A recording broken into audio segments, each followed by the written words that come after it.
Capítulo 1: Domesticação e o sonho do planeta. O que você está vendo e ouvindo nesse momento não passa de um sonho. Você está sonhando agora, sonhando com o cérebro acordado. Sonhar é a principal função da mente, e os sonhos da mente duram 24 horas por dia.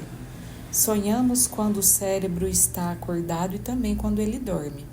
A diferença é que, quando o cérebro está desperto, existe uma moldura material que nos faz perceber as coisas de forma linear.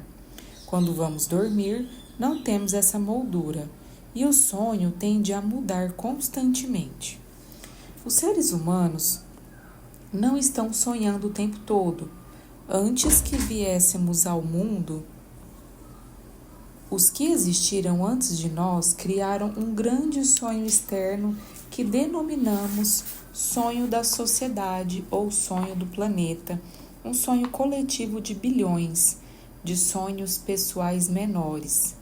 Juntos, eles formam o sonho da família, da comunidade, de uma cidade, de um país e, finalmente, o sonho de toda a humanidade. O sonho do planeta inclui todas as regras da sociedade, suas crenças, leis, religiões, suas diferentes culturas e formas de ser, seus governantes, escolas, eventos sociais e feriados. Nascemos com a capacidade de aprender a sonhar, e os seres humanos que vivem antes de nós nos ensinaram a sonhar da forma que a sociedade sonha. O sonho exterior possui tantas regras que, quando um novo ser humano nasce, atraímos a atenção da criança e apresentamos as regras à mente dela. O sonho exterior usa papai e mamãe, as escolas e a religião para nos ensinar a sonhar. A atenção é a capacidade que possuímos de discriminar e focalizar apenas o que desejamos perceber. Podemos captar milhões de coisas ao mesmo tempo, mas, usando nossa atenção, somos capazes de manter qualquer uma delas no primeiro plano da nossa mente. Os adultos que nos cercam capturaram nossa atenção e nos transmitiram informações através da repetição. Essa é a forma pela qual aprendemos tudo o que sabemos. Utilizando nossa atenção, aprendemos toda uma realidade, um sonho inteiro. Aprendemos como nos comportar em sociedade, em que acreditar e em que não acreditar, o que é bom e o que é mal, bonito e o feio, o certo e o errado. Tudo já estava lá, todo esse conhecimento, todas as regras e conceitos sobre como comportar-se no mundo. Quando você estava na escola, sentava-se numa cadeira pequena e dirigia sua atenção para os ensinamentos do professor. Quando ia à igreja, se concentrava naquilo que o padre ou o pastor dizia. É a mesma dinâmica com pais e mães, irmãos e irmãs. Todos tentam capturar sua atenção. Aprendemos também a atrair os olhares atentos de outros seres humanos e desenvolvemos certa necessidade de atenção que pode se tornar extremamente competitiva. As crianças competem para ter a atenção dos pais, dos professores, dos amigos. Olhe para mim, veja o que estou fazendo. Ei, estou aqui. Essa necessidade se torna ainda mais forte e prossegue pela vida adulta. O sonho exterior captura nossa atenção e nos ensina em que acreditar, começando pela linguagem que utilizamos. Ela é o código para o entendimento e a comunicação entre os seres humanos. Cada letra, cada palavra em cada linguagem é um acordo. Isso é o que chamamos, por exemplo, de página de um livro. A palavra página é um acordo que estabelecemos. Uma vez que se compreenda o código, nossa atenção é capturada e a energia é transferida de uma pessoa para outra. Não foi sua escolha falar português, você não escolheu sua religião nem seus valores morais. Eles já existiam antes de você nascer. Nunca tivemos a oportunidade de escolher em que acreditar ou não. Nunca escolhemos o menor desses acordos, nem sequer nosso próprio nome.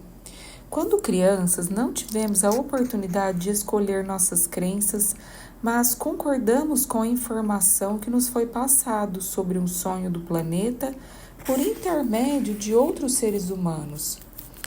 A única maneira de armazenar informações é por acordo. O sonho exterior pode captar nossa atenção, mas se não concordamos, não armazenamos essa informação. Assim que concordamos, acreditamos e isso é chamado de fé. Ter fé é acreditar incondicionalmente. Foi assim que aprendemos na infância. Crianças acreditam em tudo que os adultos dizem.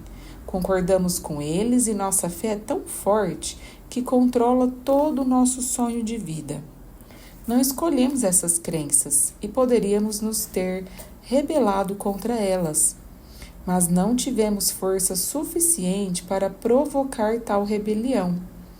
O resultado é ceder às crenças com nosso consentimento. Chama esse processo de domesticação de seres humanos. Por intermédio dela, aprendemos como viver e como sonhar. Nessa domesticação, a informação do sonho exterior é conduzida para o sonho interior, criando nosso sistema de crenças. Primeiro, a criança aprende o nome das pessoas e das coisas: mamãe, papai, leite, garrafa, dia a dia, em casa, na escola, na igreja e pela televisão, nos dizem como viver, que tipo de comportamento é aceitável. O sonho exterior nos ensina a ser um ser humano. Temos um conceito completo sobre o que é uma mulher, o que é um homem. Também aprendemos a julgar a nós mesmos, as outras pessoas, os vizinhos. As crianças são domesticadas da mesma forma que domesticamos um cão, um gato ou qualquer outro animal. Para ensinar um cachorro, precisamos punir e dar recompensas a ele.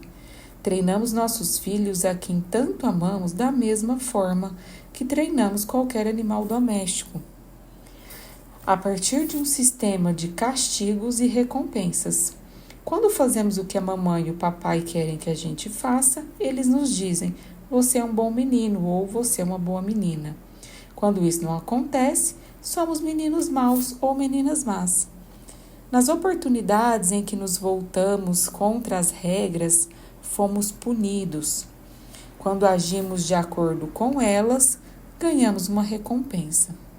Fomos castigados e recompensados muitas vezes ao longo do dia. Por isso, ficamos com receio de sofrer o castigo e também com medo de não ganharmos a recompensa. A atenção obtida de nossos pais, irmãos, professores e amigos.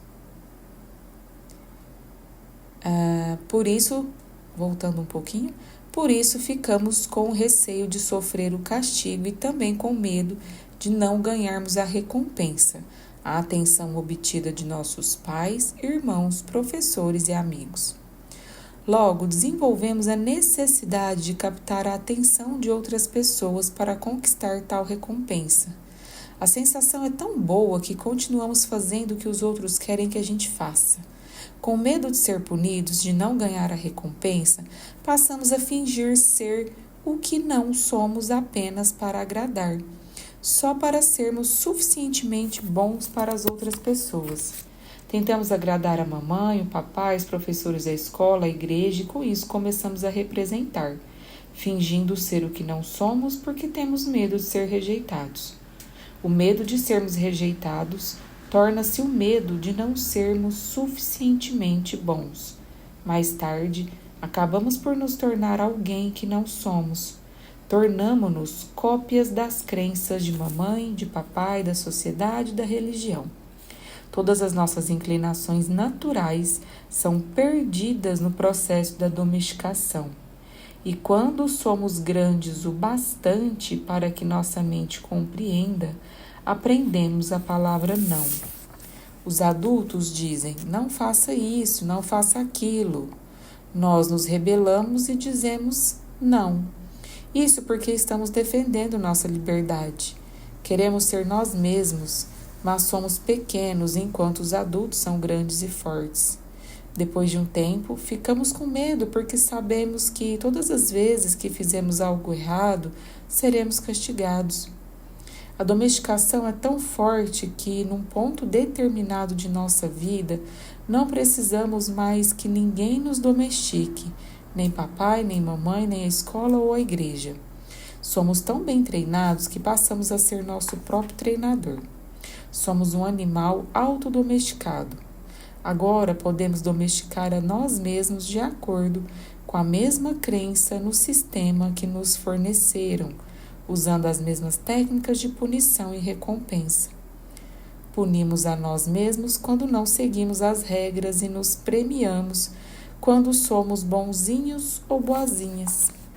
O sistema de crenças é como o livro da lei que regula nossa mente. Tudo que estiver escrito nele é nossa verdade inquestionável. Baseamos nossos julgamentos segundo suas páginas, ainda que esses julgamentos e opiniões sejam contrários à nossa própria natureza. Até mesmo leis morais, como os 10 mandamentos, são programados em nossas mentes no processo de domesticação. Um a um, todos esses compromissos passam a constar no livro da lei, e são eles que regem nosso sonho. Existe algo em nossa mente que julga a tudo e a todos, incluindo o tempo, o cão, o gato, tudo. O juiz interno usa o que está escrito no livro da lei para julgar o que fazemos e o que não fazemos, o que pensamos ou deixamos de fazer, além do que sentimos e deixamos de sentir. Tudo vive sob a tirania desse juiz. Todas as vezes que fazemos alguma coisa que vai contra o livro da lei, ele diz que somos culpados, que precisamos ser punidos e que deveríamos nos envergonhar. Isso acontece muitas vezes, dia após dia, ao longo de todos os anos em que vivermos. Existe a outra parte de nós que recebe os julgamentos. Os julgamentos chama-se a vítima. A vítima carrega a culpa, a responsabilidade e a vergonha, e também a parte de nós que lamenta. Coitado de mim, não sou bom o bastante, não sou inteligente o suficiente, não sou atraente, nem digno de amor, pobre de mim. O grande juiz concorda e diz: sim, você não é bom o suficiente. Tudo isso é baseado num sistema de crenças que não chegamos a escolher. Essas crenças são tão fortes que, mesmo anos mais tarde, depois que fomos expostos a novos conceitos e tentamos tomar nossas próprias decisões, descobrimos que elas ainda controlam nossas vidas. O que quer que vá de encontro ao livro da lei, fará você experimentar uma estranha sensação no plexo solar, na região abdominal, que chamamos medo. Quebrar as regras do livro abre seus ferimentos emocionais e sua reação cria veneno emocional. Como tudo que está escrito ali tem de ser verdade, qualquer coisa que desafie aquilo em que você acredita irá produzir uma sensação de insegurança. Mesmo que o livro da lei esteja errado, ele faz com que você se sinta seguro. Eis porque precisamos de um bocado de coragem para desafiar nossas próprias crenças. Embora não tenhamos escolhido nenhuma delas, a verdade é que terminamos por concordar com todas. A concordância é tão forte que, ainda que se entenda o conceito de que não são nossas verdades, sentimos culpa e vergonha quando nos colocamos contra essas regras. Assim como o governo possui o livro das leis, que regula o sonho da sociedade, o nosso sistema de crenças possui o livro da lei que regula o nosso sonho pessoal. Todas essas leis existem em nossa mente. Acreditamos nessas regras e é nelas que o juiz dentro de nós se baseia. Ele decreta a sentença e a vítima sofre a culpa e o castigo. Mas quem disse que existe justiça nesse sonho? A verdadeira justiça é pagar apenas uma vez por erro. A injustiça verdadeira é pagar mais de uma vez. Quantas vezes pagamos por um erro cometido? A resposta é milhares de vezes. O ser humano é o único animal na Terra que paga milhares de vezes pelo mesmo erro. Todos os outros pagam apenas uma vez. Nós não. Temos uma memória poderosa. Quando falhamos, julgamos a nós mesmos, descobrimos que somos culpados e nos encarregamos do castigo. Se a justiça existisse, não precisaríamos nos castigar outra vez. Mas, cada vez que lembramos, tornamos a nos julgar, a nos culpar e a nos punir. Se formos casados, nossos parceiros também nos ajudarão a trazer nosso erro de volta, e assim nos julgamos, condenamos e castigamos muitas outras vezes. Isso é justo? Quantas vezes obrigamos nossos cônjuges, filhos e pais a pagar pelo mesmo erro? A cada vez que o recordamos, nós os culpamos novamente. Enviamos todo o veneno emocional produzido pela injustiça. Depois fazemos com que eles paguem outra vez pelo mesmo erro. Isso é justiça? O juiz na mente está errado porque o sistema de crenças, o livro da lei está errado. Todo o sonho é baseado em regras falsas. 95% das crenças que temos armazenadas em nossas mentes não passam de mentiras. Sofremos porque acreditamos nelas. No sonho do planeta, é normal que os seres humanos sofram, vivam com medo e criem dramas emocionais. O sonho exterior não é agradável, é um sonho violento, de medo, de guerra, de injustiça. O sonho pessoal dos seres humanos pode variar, mas de forma global geralmente é um pesadelo. Se observamos a sociedade humana, veremos que se trata de um lugar muito difícil de viver porque é regido pelo medo. Em todo o mundo, vemos os seres humanos sofrer, sentir raiva, vingar-se, viciar-se e provocar violência nas ruas, gerando uma tremenda quantidade de injustiça. É possível que ele exista em níveis diferentes em vários lugares da Terra, mas o medo controla nosso sonho exterior. Se compararmos o sonho da sociedade humana com a descrição do inferno fornecida por quase todas as religiões, descobrimos que são a mesma coisa. As religiões dizem que se trata de um local de punição, de medo, dor e sofrimento, um lugar onde o fogo queima a gente. O fogo é gerado por emoções que vêm do medo. Sempre que sentimos raiva, ciúme, inveja ou ódio, experimentamos um tipo de fogo queimando em nosso interior. Estamos vivendo um sonho do inferno. Se você considera o inferno um estado de espírito, então ele se encontra à nossa volta. Os outros podem nos prevenir. Se não fizermos o que eles dizem que devemos fazer, iremos para o inferno. Más notícias, já estamos nele. Nós e as pessoas que nos disseram isso. Por isso é que nenhum ser humano pode condenar outro ao inferno. É verdade que podem nos colocar no inferno ainda mais profundo, mas apenas se permitirmos que isso aconteça. Cada ser humano possui o seu sonho pessoal e, assim como o sonho da sociedade, geralmente é regido pelo medo. Aprendemos a sonhar o inferno em nossa própria vida. Os mesmos medos se manifestam de formas diferentes para cada pessoa, claro, mas experimentamos a raiva, o ciúme, o ódio, a inveja e as outras emoções negativas. Nosso sonho pessoal também pode se tornar um pesadelo constante, em que sofremos e vivemos em estado de medo. Porém, não temos necessidade de sonhar um pesadelo. É possível fabricar um sonho agradável. Toda a humanidade busca a verdade, a justiça e a beleza. Vivemos numa busca eterna pela verdade porque só acreditamos nas mentiras que possuímos armazenadas na mente.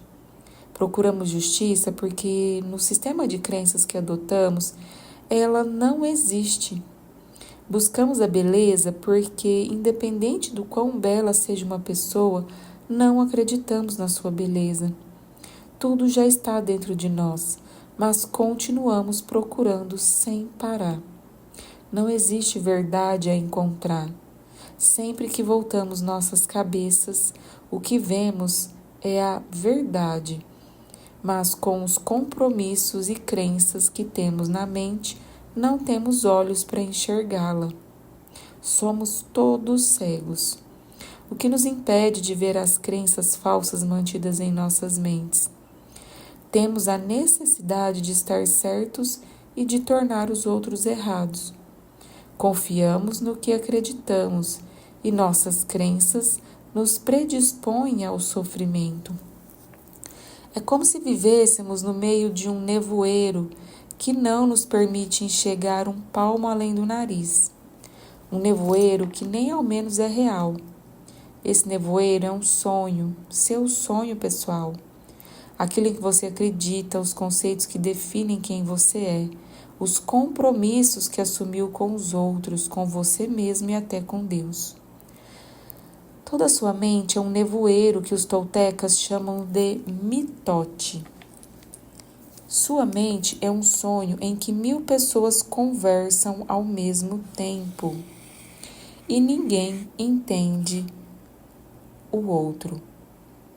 Essa é a condição da mente humana, um grande mitote. Graças a ele, você não consegue enxergar o que realmente é.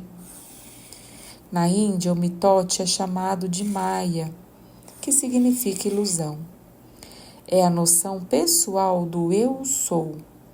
Tudo em que você acredita sobre si mesmo, sobre o mundo, todos os conceitos e programas que você tem na mente, todos formam o mitote. Não conseguimos ver quem realmente somos, não conseguimos perceber que não somos livres.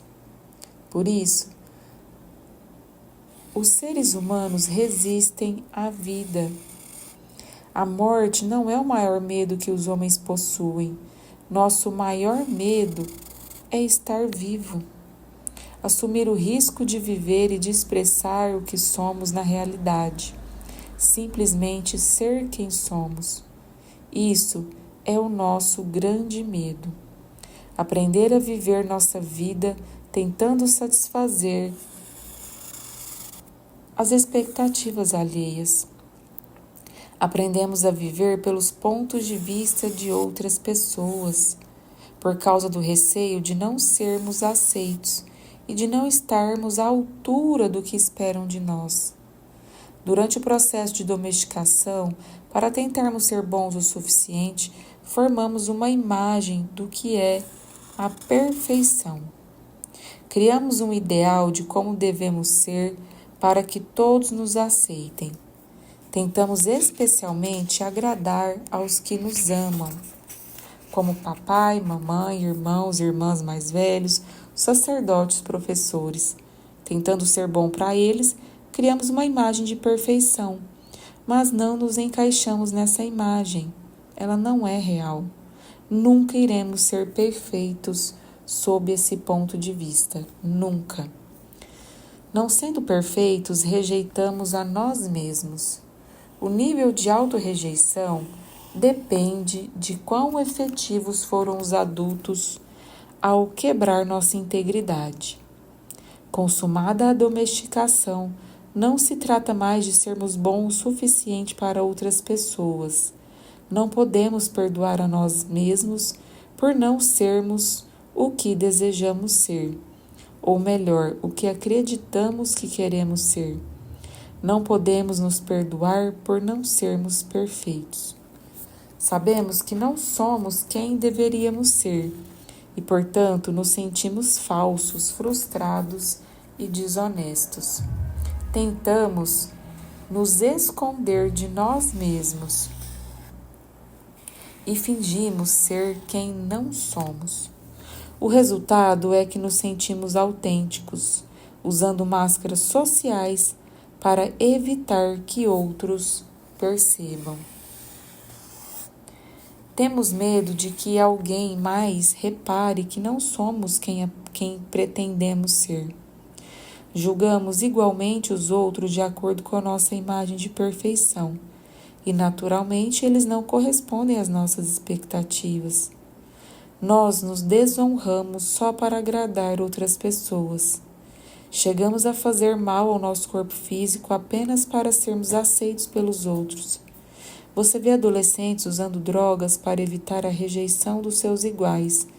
Eles não sabem que o problema vem do fato de eles não se aceitarem. Rejeitam a si mesmos porque não são o que fingem ser. De certa forma, até gostariam de ser, mas não são, e por isso carregam a vergonha e a culpa. Os seres humanos vivem se punindo por não ser quem acreditam que devem ser. Tornam-se autodestrutivos e usam igualmente as pessoas para fazerem mal a si próprios. Mas ninguém pode fazer mal com tanta eficiência quanto nós mesmos, e o juiz, a vítima e o sonho social são responsáveis por isso. É verdade, encontramos pessoas que dizem que o marido ou a esposa, a mãe ou o pai as fazem sofrer. Mas você sabe que nos prejudicamos muito mais do que isso. A forma como nos julgamos é o pior juiz que jamais existiu. Se cometemos um erro na frente de outras pessoas, tentamos negá-lo e encobrir tudo.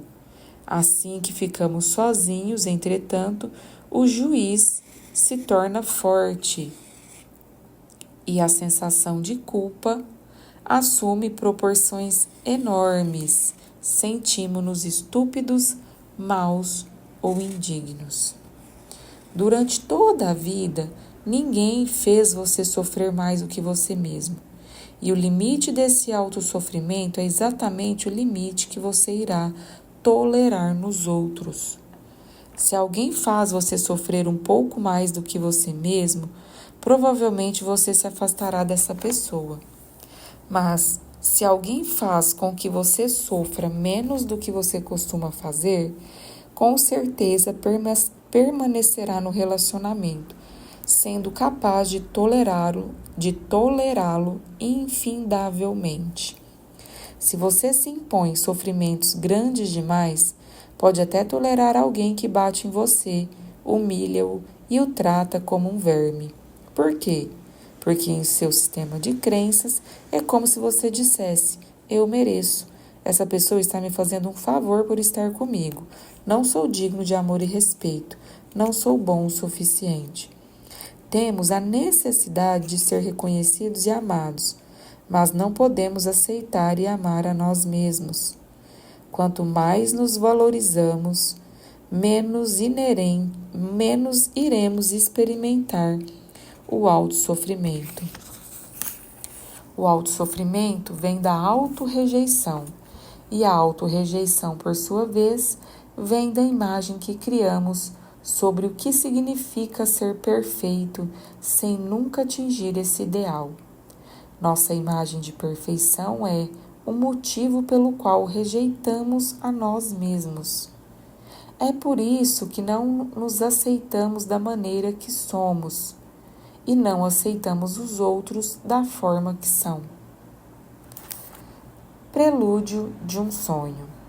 Existem centenas de compromissos que você firmou consigo mesmo, com outras pessoas, com seu sonho de vida, com Deus, com a sociedade, com seus pais, cônjuge e filhos. Contudo, os mais importantes são os que você fez consigo mesmo, dizendo quem você é, como se sente, no que acredita e como deve se comportar. O resultado é o que você chama de personalidade. Nesses compromissos você diz: isso é o que sou, isso é aquilo em que acredito. Posso fazer certas coisas e outras não. Não. Essa é a realidade, aquela é a fantasia. Isso é possível, aquilo é impossível. Um único compromisso não representa tanto problema, mas muitos deles nos fazem sofrer e fracassar. Se você quer viver uma vida de alegria e realização, precisa encontrar coragem para romper esses compromissos baseados no medo e reclamar seu poder pessoal. Os compromissos que vêm do medo exigem um bocado de energia, mas aqueles que derivam do amor nos ajudam a conservar nossa energia e ainda receber uma carga de energia extra.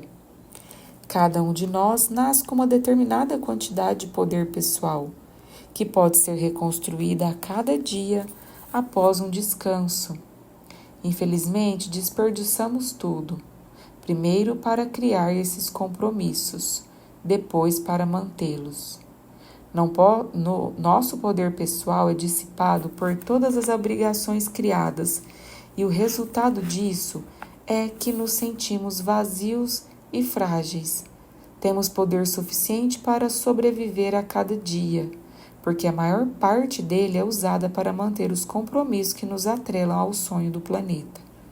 Como podemos transformar o sonho de nossa vida quando não temos força sequer para mudar o menor compromisso? Se não gostamos do sonho de nossa vida, precisamos alterar os compromissos que nos regulam. Quando finalmente estivermos prontos para mudá-los, 4 compromissos poderosos nos ajudarão a quebrar aqueles que vêm do medo e drenam nossa energia. A cada vez que se rompe um acordo, o poder usado para criá-lo retorna ao seu dono. Se você adotar esses 4 novos compromissos, eles criarão poder pessoal suficiente para alterar todo o seu antigo sistema de obrigações. Você precisa de muita força de vontade para adotar os 4 compromissos. Mas, se você conseguir começar a viver sua vida de acordo com eles, a transformação será impressionante. Você verá o inferno desaparecer diante dos seus olhos. Em vez de viver um sonho infernal, estará criando um novo sonho, seu sonho pessoal do céu.